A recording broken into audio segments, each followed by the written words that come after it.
Tak ja si myslím, že ja som bola dosť divoké dievča v tom dospievajúcom veku a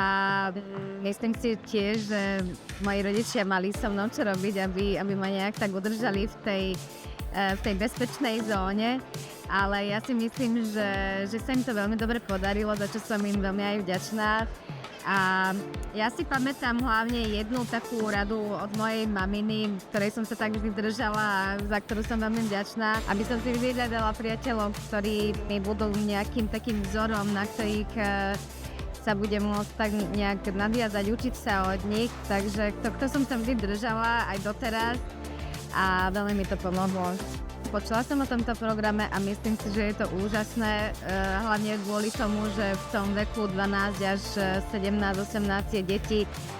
veľmi potrebujú podporu, potrebujú niekoho, s ktorým sa môžu porozprávať, ktorému môžu dôverovať, ktorého si môžu ctiť a práve tieto deti asi určite dostanú všetko v tých domovoch, ale asi není ten čas na to, aby sa s každým zvlášť zaoberali s ich dušou a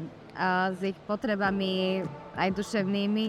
Takže ja si myslím, že je to úžasný projekt a veľmi, veľmi držím palce, aby ešte trval veľmi dlho.